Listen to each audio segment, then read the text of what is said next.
TV. Myself and Stu on screen at this moment in time. We don't know Stu really who's going to join us, do we? I think Matt's may join us. Matthew, the Wigan runner, is in the middle of a run. He's got the login as well, so we may be joined by a running Wigan runner at some point this evening as well.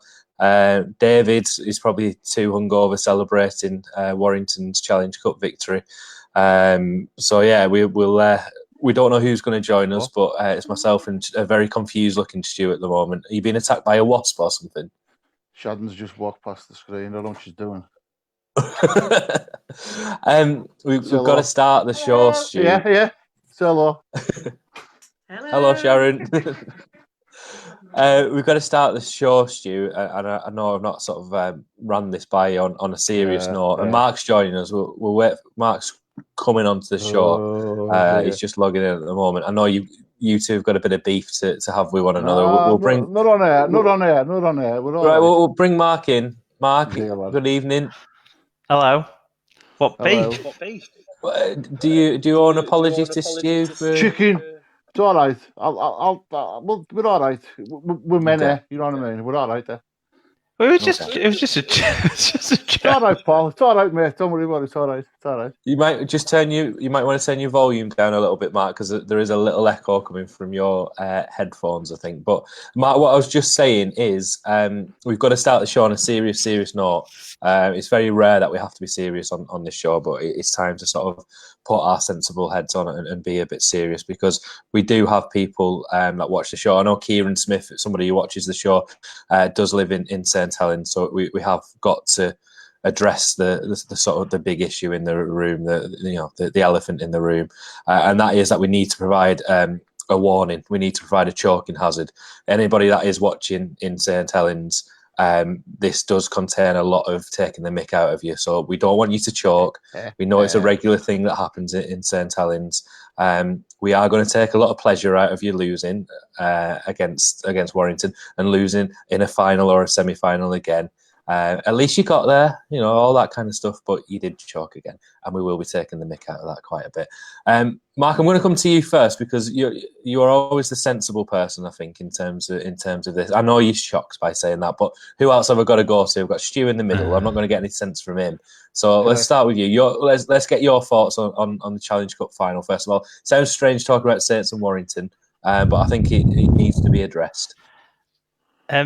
Well, I was massively disappointed with St Helens. They've been, I don't like saying it, but they've been so good all year, and every time pretty much that I've seen them, they've executed so well, they've played so well, they've entertained, and they just couldn't put a play on to save their lives in this game. They could make meters all they wanted, but they couldn't pass to each other successfully, and they couldn't put a play on near the opponent's line. So they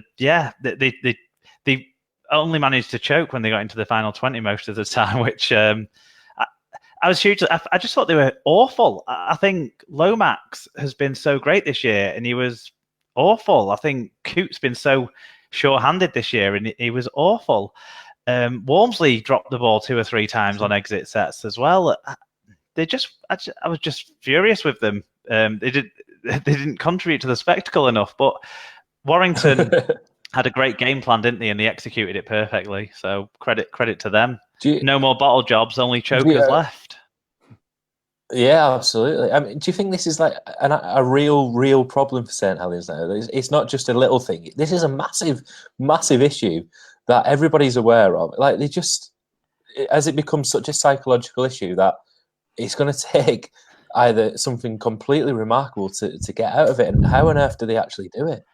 I don't know how you can be so good for so many games over the last 2 years and be so disappointing and poor in these big crunch occasions. I mean, they got a helping hand by having Halifax in the semi-final, didn't they? So they managed to get over that, even though they stumbled through that a little bit. Halifax were, a great credit to themselves. But Warrington just turned up with a very similar game plan to Halifax, apart from Warrington have got a bit more quality. They've got people like Darryl Clark. They've got forwards who can play the ball a little bit, like Jack Hughes and Ben Curry, who can help them pull the opposition around just enough to create the opportunities and score the tries. It is a worry for Saints. You're right. The last final they won was when Ben Flower gave him a big advantage by completely losing his head. And they tried the best to lose that, really. I mean, a couple of chances, that Josh Charnley break, and, there if was he the takes Matty that... Bowen knock-on after after Bateman got close as well in that game, weren't there? There was a few chances we had to win it, so they weren't exactly brilliant in that game, and they only won it from a bounce of the ball from a kick that they worked a little bit harder than a team that were knackered because they've been playing with a man down all the game. Yeah. There is a problem, isn't there? You're right. I don't know what it is, because they've been so good. It's hard to say, how much of a problem is it? But you've got to win the big games, and they can't do it. Not to bring cricket too much into this, but it's actually a perfect weekend to compare sort of psychological intensity of Ben Stokes, who basically goes and wins a game for the second time, wins a World Cup, then wins an Ashes test pretty much on his own. And you compare that mental strength to a mental weakness of a St Helens team. There's a massive contrast there. And there's something very interesting and very psychologically amiss with St Helens. I mean, it's great to see, obviously, from a Wigan's fan point of view, that you touched on the game plan from Warrington. I'll get Stu's thoughts in a minute, because I've got a feeling that Stu wanted Saints to win, or certainly his mother did, and I'm going to pull him up on that in a second.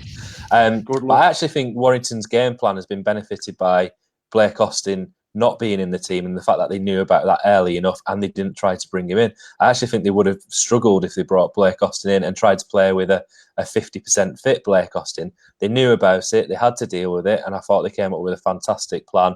Ben Murdoch, Masilla and Hughes on that one side, it just wore Saints down a lot, and credit to Steve Price, I think, for knowing that they had a weakness and they had to deal with it. And they dealt with it, and I think they've focused on that for a long, long time now, and that paid dividends. Stu, I'm going to put your mother's comment on here, because it's a very valid one. Perhaps they were robbed of a try in the first minutes. I mean, there's been lots of discussion about that, and I think the interesting point was, and I think, Mark, you put this on Twitter about Robert Hicks making one mistake and St Helens making 18. It's harsh to blame Robert Hicks for them losing the final, and I don't think we would. But Stu, your thoughts on the final, and were you secretly cheering on St Helens, or was it just your mother? Are you going to distance yourself at this opportunity?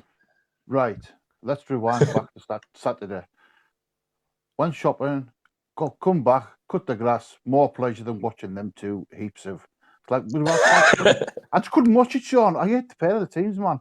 If it was Leeds, fair enough. I watched it obviously because of my stepdad, but I couldn't watch it. I got more delight cutting the grass. Cutting the grass. Sorry, but there you go. The question being asked there, surely you didn't want Warrington to win, Sean. Of course I wanted Warrington to win. I don't want St Helens to win. It's just funny that they keep losing. Warrington have got Jack Hughes, Josh Charnley, Stephen Ratchford born in Wigan.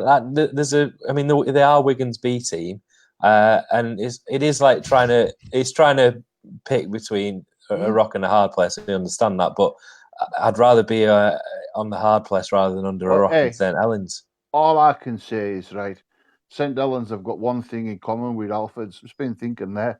They've got more hoop caps than them, haven't they? They must be collecting them, You know what I mean? That's all I can say. It is. Peter Meadows, who I know does have a little involvement in refereeing, picked up on the point that I just made, that you made, Mark, about the referee. And I thought that was a really good point that you made on Saturday. It's unfair to pinpoint Robert Hicks, isn't it, for Saturday's result, and they're just hiding behind a poor performance. The decisions went Warrington's way in the first half. I think they were unlucky with a decision in the build-up to their try. I think they knocked it on first into Regan Grace, but the play went Warrington's way. So they did have a couple of lucky calls in that first half, Warrington, but it's what you do with them. And what you were talking about where are they at mentally as a team and stuff like that. Weak teams with a weak sort of mindset are the teams that get affected by errors, whereas teams that have a stronger mind, refereeing errors and stuff like that, things that have a stronger mindset just can beat all those bits of adversity that you have going your way. So 2 or 3 calls maybe went against St Helens in the first half, but 18 errors in the game or something ridiculous like that. Warrington made 5. You make your own luck sometimes as well, and it's how you overcome adversity, not how not that adversity happens, because it happens to all of us all the time. It's how you overcome it. We didn't quite have enough to overcome the adversity that Ben Flower put on our team back in 2014. They they certainly didn't have enough to overcome any adversity that Robert Hicks may have put onto his team, and if you go and look at Ian Smith, former Super League referee's tweets, he actually doesn't think it was a try. So there's an argument to say it wasn't a try because the ball was grounded on the side of the ball without control and actual downward pressure. So there's an argument to say it wasn't even a try anyway.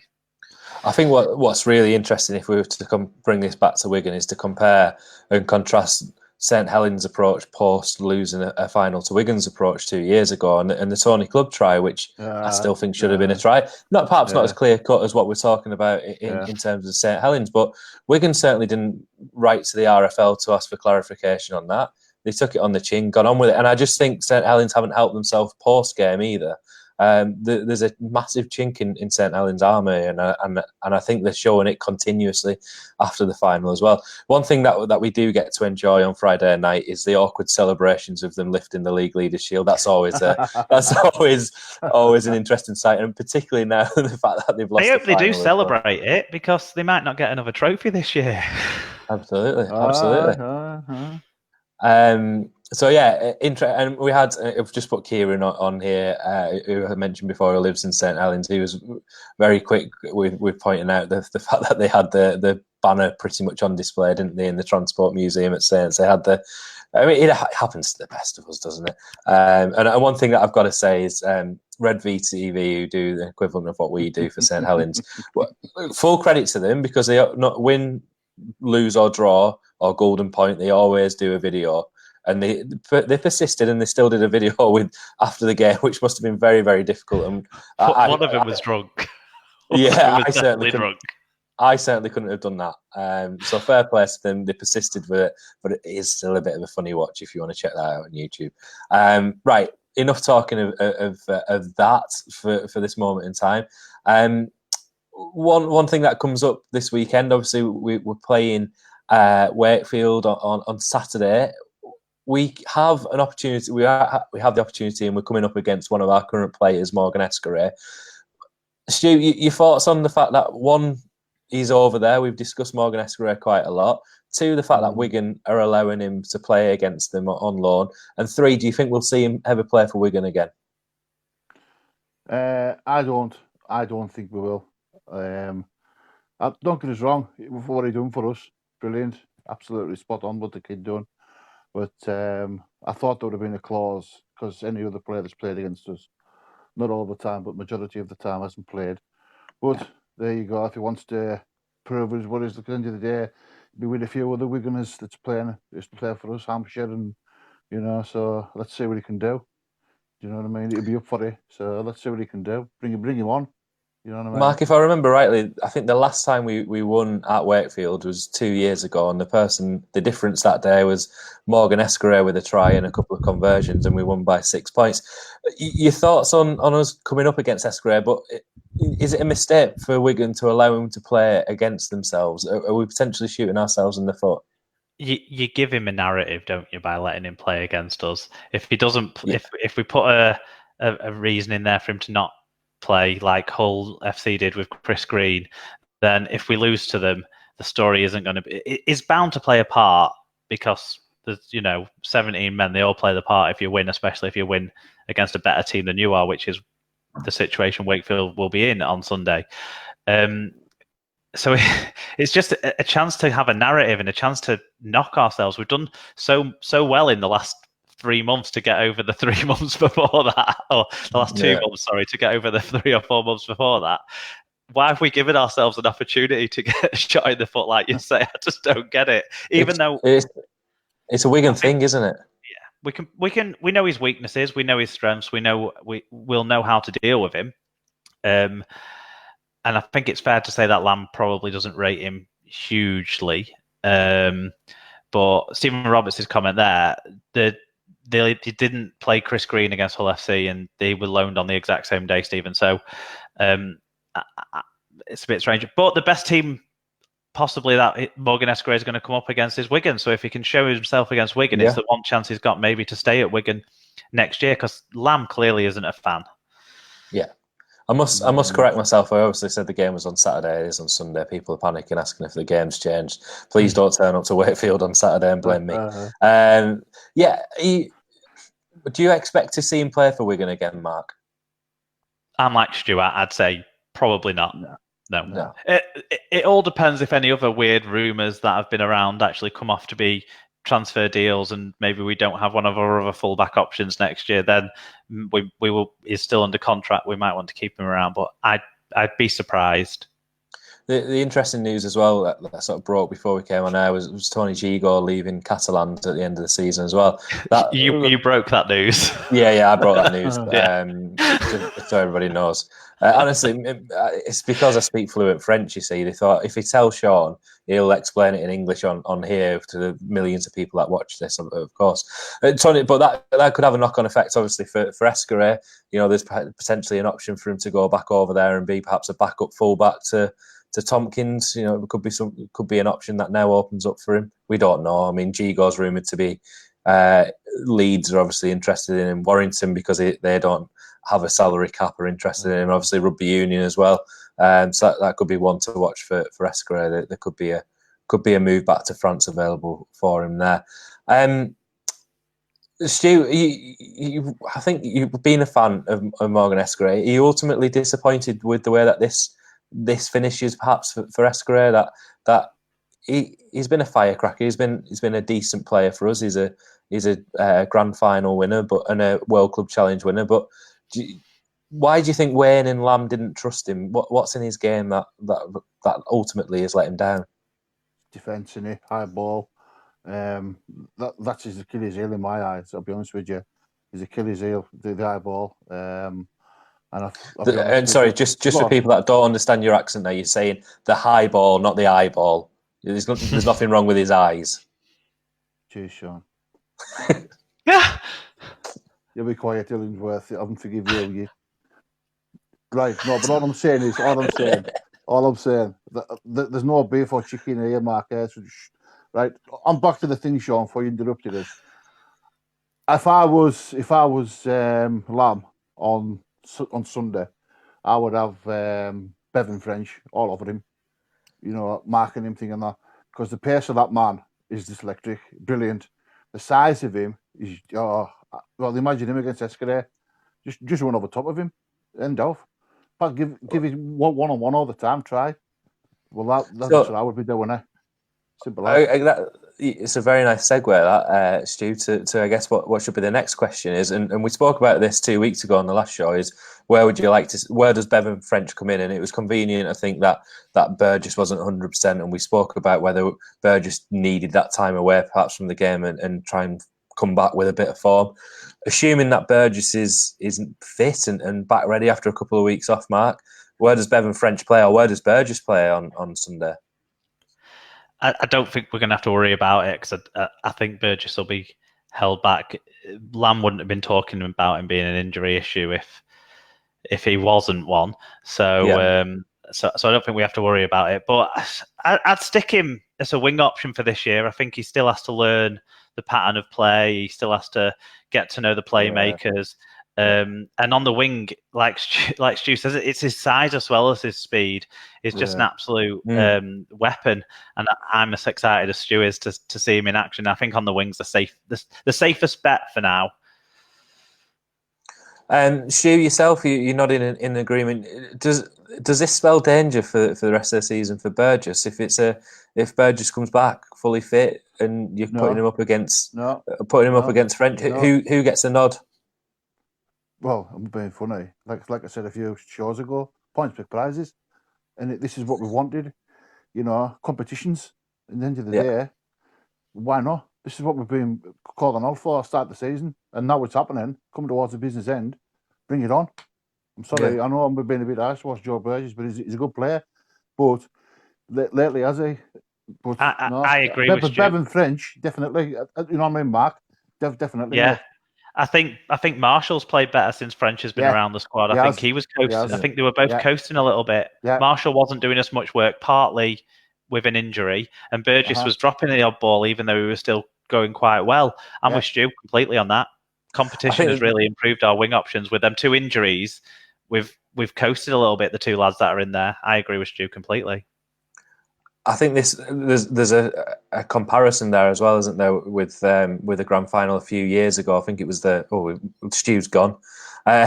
With the I think it was perhaps the grand final against Leeds that we lost, and the tail end of that season where we had Josh Charnley fully fit, but he couldn't get back into the team, and we had that option of Manfredi, Burgess, and that kept Charnley out, who at the time had probably only a couple of years previous had been an international winger. It does have that little sort of same feeling about it of whoever gets the opportunity to impress in these last 3 games. That'll be their position in the playoffs, and it is a case of keeping that competition for places. I think I've just had a message to say that in about 10 minutes' time, the Wigan runner will be mid-run joining us, possibly. So Stu's had enough, and he's just sort of gone. So whether Stu, I'm sure he's got a history of doing this now. Stu, he just sort of leaves when he wants to. He wanted to go out on a high with a point that we all agreed with, and everyone That's the first time we've all agreed with him. First, he's like, that's it now. He's sort of peaked. Stephen says it's one good headache to have, competition for places, obviously. And if next year we've got, as Spencer says, next year we've got 4/5 wingers all competing for a place. Stu's about to come back on. The thing, so I'm bringing Stu. The thing that I've just realised, Stu, as well. Sean, I'm really sorry. Sean, is that you're what? Yeah, I was there all the time. And he just said, waiting to go live. That's what he said. Don't blame me. Blame the software. Are you deliberately wearing a t-shirt that matches the paint on your wall? It looks like you're just a floating head. You're camouflaging. No, look, no, definitely not. It just you look like the head off Heart Attack, just like a floating head. Definitely not. Definitely. Okay. No. Before we go on to perhaps looking at the 3 fixtures and Warrington's 3 fixtures and where we think that's going to lead to the playoff picture, John puts a really interesting point here of perhaps a forgotten man and a player that we assumed when he picks up that injury would be out for the season. Joe Bullock available for the playoffs. Let's sort of talk about that. Joe Bullock, Ben Flower come in. Who drops out of that pack? Mark? Well, we can't just safely assume we'll get no more injuries before the end of the year. That's the first thing I would say, because you can't ever assume that you'll get no more injuries. Look, these kids have played a lot of minutes, haven't they, in a lot of games. Awesome. So whilst they're impressing, you would take. That's got to be Matt, by the way. No, I think that's Matt. I think Matt's taken over control of the account for that. That's definitely Matt hiding behind that. Burnham, Partington, and I would think it could have games off and us be okay. That's the way I'd see it. Yeah. I mean, it'd be a great option, wouldn't it, Stu, if they are fit for the playoffs and a headache to have there, perhaps with O'Loughlin as well, if he gets back fit for the playoffs. I guess the danger is to take the lesson from St Helens about resting players and bringing players back and expecting them to peak. I mean, we did that last year, didn't we? Or the year before for that Challenge Cup game against Warrington, where I think it felt like we just brought a new team and we had Bateman playing first. Yeah, Tom injury of that as well, isn't there? Of playing into form and then bringing players back that haven't played for a little while. But that's for down the line. Of Saints did it with Coop, didn't they? And it didn't work. Yeah, absolutely. Carol says I couldn't see Joe Bullock coming back in a few weeks after he's had surgery. After the surgery he's had. And then Martin, the comment directly underneath says Joe Bullock will be ready. He told me after the Dyer game. And your mum's absolutely killing you, Stu, here on the comments as well. She's not helping you. That's way harsher than anything we've ever joked about. That sure. Absolutely. Stu, before we're perhaps joined by the Wigan runner in 5 minutes' time, we might not even wait for him if we've got nothing else to talk about. Before we talk about the last 3 fixtures as well, you've asked for a bit of an opportunity to have a monologue. Yes, why not? We'll do it now. Why not? Right, me and Matthew, Wigan runner, Mr. Melling, we're having a conflab the other Sunday, chewing the fat as you do, just rugby stuff. And we got talking, And he says, "Oh, you used to do kids rugby and all this," and I says, "I did." And we got talking about giving him ideas. So we come up with this idea, and what we've come up with is to raise money for the kids that's going to El Cairo for the Dodgeball World Cup. Is all the lads on Blog TV are going to take on the kids dodgeball team in the charity match for sponsors, and we're going to dish sponsor forms out, and let's see if we can get some money for these kids. Also, we've got I don't know if you can see it. I'll put it up. Going to get this vest signed. All of us are going to sign it. That looks like it's just one of your vests. No. It's a Wigan one, lad. It's a Wigan one. Definitely, it's a Wigan one. I've seen you gardening in that. No, you haven't. Honest. No, the proof of it there, and we're all going to sign it, and let's auction it off and let's make some money for these kids. Because at the end of the day, the kids are the future, and I think we should. And I think it'd be a great way to finish the season off, like we did last year. Let's do this as our end of the season finish off, and let's bring it on. I think it's fantastic. Absolutely. So we've agreed somewhere along the line to play a kids team at Dodgeball, a kids team that played in some kind of kids World Cup of Dodgeball and went to New York, and second best in the world. Second best team in the world. They were runners up in the last World Championship they played in, so it's some hefty competition at a game that I've never played before and only see really. I mean, look at the screen. I mean, we don't look like the three fittest of human beings either, do we? And we're joined by that face that's on the screen there as well, Matt. I mean, the only chance that we've got, I think, is if the Wigan runner joins us on our team. Is he going to be? It's going to be a bit like the film Dodgeball, isn't it? I think what's being mentioned is he was going to ref it, and then he was going to join in with us. So you know what I mean? He was going to ref it, and then I think somebody that helps him, they were going to carry on reffing, and he was going to jump on our side. So I think that's. How long's a game of Dodgeball? I don't know. It's about. I thought it was five, like 5 minutes. I think it was like that. Like from what I've seen on the old Eurosport channel, it was like 5 minutes. Then you have like a break. 5 minutes. I know you've been watching Eurosport for beach volleyball. I know why you've been watching Eurosport. Spencer says he thinks the kids will win by 50+ points. I mean, that's a good starting point on the handicap. I haven't got a clue what the scoring is in Dodgeball. Do you get strikes? Do you get wickets? Like what on earth? All I know is you've got to lob a ball as hard as you can at other people. And I think for you've us, got to get the other team out. I don't know if there's a score system. Yeah, it's just how many plays you've got left. Yeah, I think it is. I mean, it's just not going to end well, is it? No, it's going to end. It's going to end with somebody in hospital, and I don't think it will be the kids. If I'm being completely honest with you.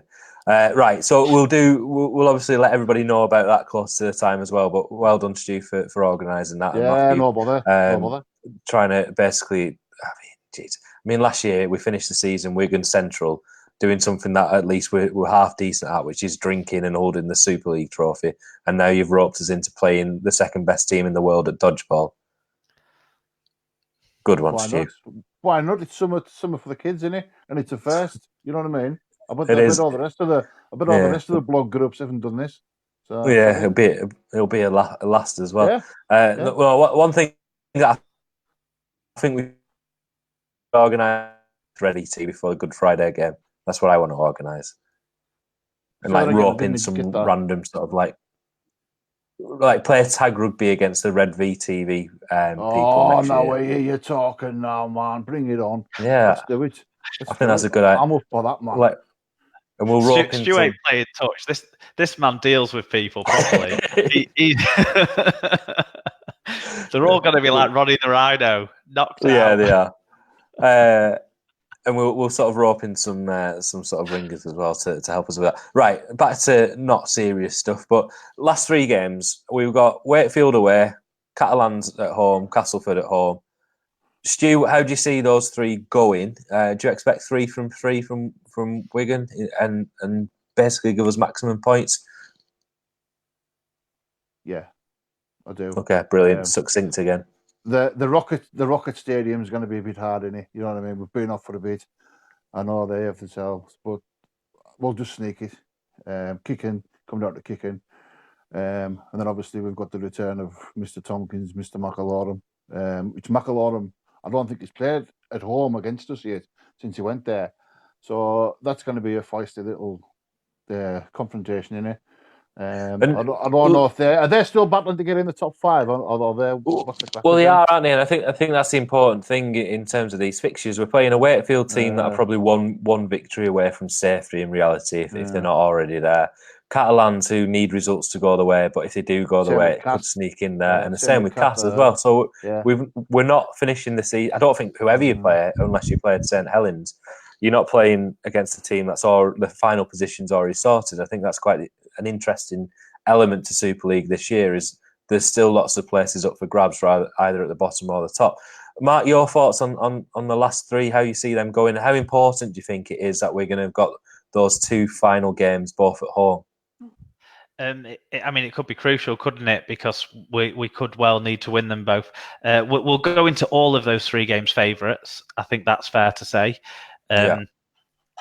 If we carry the form through them, it'll be a similar situation to last year, won't it? When we went on a really good winning run, started beating teams around and above us as well as the rest of the teams, and went all the way to Old Trafford. So on that basis, it'd be quality to win all 3. I agree with Stu. There's a potential slip up at the Mobile Rocket. It's not the friendliest of grounds to play on. We've been embarrassed there a few times in recent years, which has been very disappointing. I think Cass have got Saints and then Hull FC, so Cass could be potentially out of it by the time they come to play us, which might play in our favour. But at the same time, it could still be a game. If we win 2 out of those 3, we're in the playoffs. If we win 3 out of those 3, we finish second. Would be my my prediction. Well, so that's 2 questions there. I think is that Cass game. You know, if we do get to that Cass game and Castleford need the result, that could benefit us in as much as it might give us a bit of playoff type fixture before we play the playoffs. And I'm always the sort of return to the old structure that we've gone back to now, where top of the league obviously get the week off, and then if they win the qualifier or whoever get the week off for the grand final. If we look back over history, that's not always played in the favour of teams, has it? There's sometimes the teams have been a bit rusty. The teams that has that momentum early on in the playoffs sometimes are successful. And I think the Wembley Cup final that we've just alluded to in terms of Lachlan Coote and resting players hasn't worked particularly well in that. So that might be in St Helens' mind again, the fact that they're going to have that week off, which will be an interesting problem to have. But Stu, Warrington's last 3 games, and we're talking about second place, hopefully up for grabs here. Salford away, Wakefield at home, Leeds away. Salford away tomorrow, which is incredibly ridiculous. A few days after winning the Challenge Cup, the fact that they're being asked to back up on the Thursday is just out of order. I think against a team that I think has already turned them over twice, if I'm right, Salford this year have a really good record against Warrington this year. Wakefield at home, which will be Benny Westwood's last game at home in a regular season, and you know, bearing in mind he may not play in the playoffs as such, that could be his last game. And then Leeds away, which is Jamie Jones-Buchanan's last game at Headingley, and that's been built up quite big by Leeds, and you know that puts the end to quite a difficult season, I guess for Leeds. How do you see Warrington faring in those 3, Stu? And that will obviously dictate where Wigan finish. Yeah, the only one that I've been watching, obviously, it's maybe not going to have an impact on Leeds' situation now. But I don't know. Obviously, our friend that's on Twitter tonight, Mr. Mark, will tell us. Who do they play their last 2 games? Because that Warrington game against Leeds, if Leeds have got to fight to stop up and Warrington's got to win to get second, that could be an almighty battle there, couldn't it? Do you know what I mean? I would strongly suggest that Leeds are safe. I think Leeds have got London this week. If Leeds win away at London this week, they'll have 4 points on. They'll be 4 points ahead of London, won't they? Then, if I remember rightly, and they've got a vastly superior points difference. So to be honest with you, I think Leeds, Warrington, I think they'll win 2 out of 3. I think they'll win 2 out of 3. So 2 out of 3, that would leave Wigan finishing second if they win 3 out of 3. Mark, your thoughts on Warrington and this problem, which perhaps disappears next year, you'd think, with the Challenge Cup final moving to the 18th of July. There's always seemingly a lull after the Challenge Cup final at some point for the teams. I think Wigan a couple of years ago managed to rectify that with the victory at Saints after they lost to Hull, but there does tend to be a bit of a hangover. Do you think that'll affect Warrington, and how many victories do you see out of those three? I read that Warrington were the last team to win a Challenge Cup final and win the week after the Challenge Cup final. That was back in 2012, was it, when they last won it? Wow. I'd expect them to win at least 2 out of the 3. I think it'll be the Wakefield and the Leeds games, kind of like Stu suspects. Although the Leeds game could be a high-scoring one, which wouldn't be ideal for them. I don't think as preparation for the playoffs, because playing against Wigan and Saints, you're going to get in low-scoring games. So, at least I think, let's say 2 out of the 3. Because they've shown they can win crunch games, haven't they? So that leaves Wigan win all 3, Warrington win 2 out of 3. That leaves Wigan finishing second, which is ridiculous contrasting that to the start of the season. Spencer says, is that definitely the move for the Challenge Cup final, the 18th of July? I think I've got the date right. It was confirmed this week, wasn't it? Yes. That's when the move's going to be. So, yeah. So that's when Wigan will be playing at Wembley in 2020, if you want to get your hotels booked. That's 18th of July 2020 is when Wigan will be playing at Wembley. Finishing second, we're getting a bit ahead of ourselves, but sort of final question for you as we sort of get into that, and final question will be about the results. I don't know where he is. I'm trying to let's see if he has sent a few messages. The race starts at 8:30, so I'll randomly try and join you within the first 15 minutes. So he's got about 8 minutes left to join us. Mark, the question for you is, does second place constitute a good season for Wigan, considering everything that's happened? And think back to the Easter period as well, and that sort of horrendous Good Friday day, really. I think I said at the start of the season that a good season would be getting to one of the finals and putting up a good showing one of the 2 major finals. So I think second isn't necessarily relevant if we don't get to Old Trafford. But it would be a huge sign of what this team can achieve, and kind of how strong some of those younger players are, some of those squad players are, because they've really all chipped in. You know, people on the fringes of the squad, like Hankinson, like Byrne, they've really, Navarrete to an extent, they've really contributed when the big guns have been out. So I think you've got to be positive about all of that and say second will be a great reflection and a great confidence builder for those guys. And then we get some more stars in next year and we're going to go again. But it wouldn't be a successful season unless we're at Old Trafford for me now. Stu, different question for you, just because I'm awkward. Second place, we sort of 3 of us, I think, are in agreement that we think Wigan can win 3 out of 3 and Warrington 2 out of 3. How big an impact do you think that is in terms of the playoff picture? That would put Wigan at home against Warrington rather than being away against Warrington, and just that whole concept of, I feel far more confident naturally of Wigan turning Warrington over at the DW than Wigan going to the Halliwell Jones and then going into knockout rugby straight away. That do you think that's perhaps the biggest and something they've got to be focused on? Yeah, I think it's good. As you say, I'd rather they come to us than us go to Halliwell Jones. And let's get behind them. Let's cause an absolute din. Do you know what I mean? Bring it on. It's like Mark says. The only way to finish off was his trip to Old Trafford. You know, let's look back all the months ago when we were panicking and flapping about. Mine's truly with Marmite spats and that.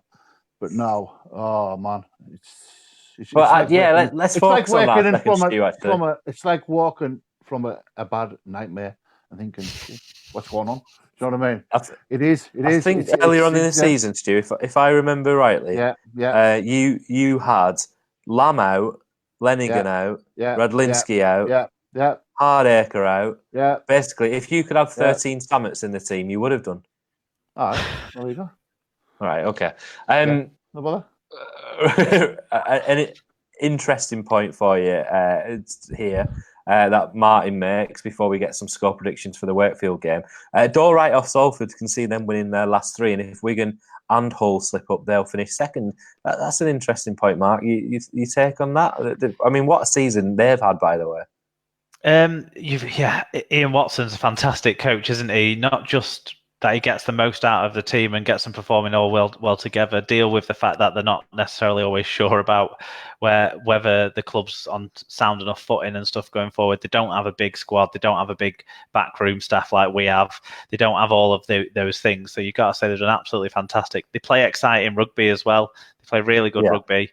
And so I wouldn't want to rule them out of anything. I think the only problem with Salford is they don't have any fans turning up to the ground, because other than that, the fans that do go every week, the fans that they're loud and proud, the team keep performing, the coach is fantastic, the facilities are nice. It's just a shame they don't get more people watching them. They really should have. They totally deserve it. And if they finish second, you couldn't knock it. They've already had a top season to finish in the top 5 if they manage that. I mean, in terms of Salford, it does feel a bit like not last chance saloon for them, but the fact this team's being broken up massively next year, isn't it? It's going to be a completely different looking Salford team, particularly losing Jackson Hastings and obviously getting Dan Sargent. This feels like if they're going to do anything, and I don't mean get into Old Trafford, but certainly making an impact in the playoffs, this is certainly their time to do that, isn't it?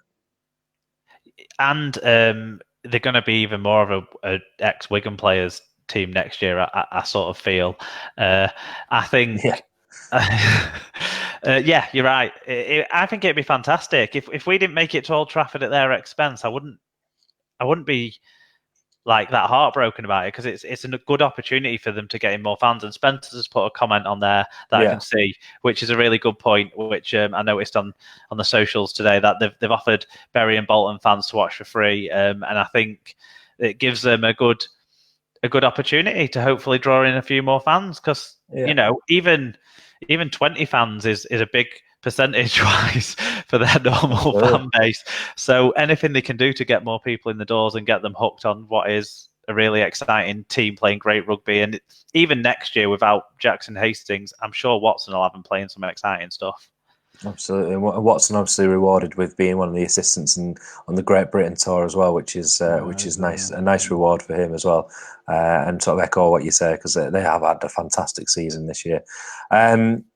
Right, before we leave, score predictions, Stu. How do you see it going on Sunday, not Saturday, Sunday? 25-18 to us. 25-18. You've got a drop goal every single week. Who's kicking that drop goal? And if you say Samet, I'm telling you now, if you say Samet, you've got a 1 week suspension. Better than Matt's Navarrete. That's why he's not on. Okay. Well, there you go. Powell or Hardiker. Okay, nice. Mark has got his piece of paper from Super League Pod to ensure. I was just seeing what I'd said on Monday night's episode. Yeah, Wigan by 16. I said so. Let's say 26-10 to Wigan. 26-10, nice. Mark, what is on this week's show on Super League Pod for those that would like to listen to some more dulcet tones from you? I didn't get to go to Wembley this year. Just circumstances worked against me, and I feel bad about it. And you can hear all about my own guilt for not going to the game on this week's Super League Pod. But my co-host that was on the show this week, Alan, who's a Bradford Bulls fan, so we had a lot of talk about the situation, the shocking situation there, that there'll be no Bradford in the Bulls anymore. And we talk a bit about that, and then we talk about a lot of Challenge Cup recap. So if you want to hear about almost all the errors that St Helens made over and over again in chronological order, we kind of do that on this week's Super League Pod.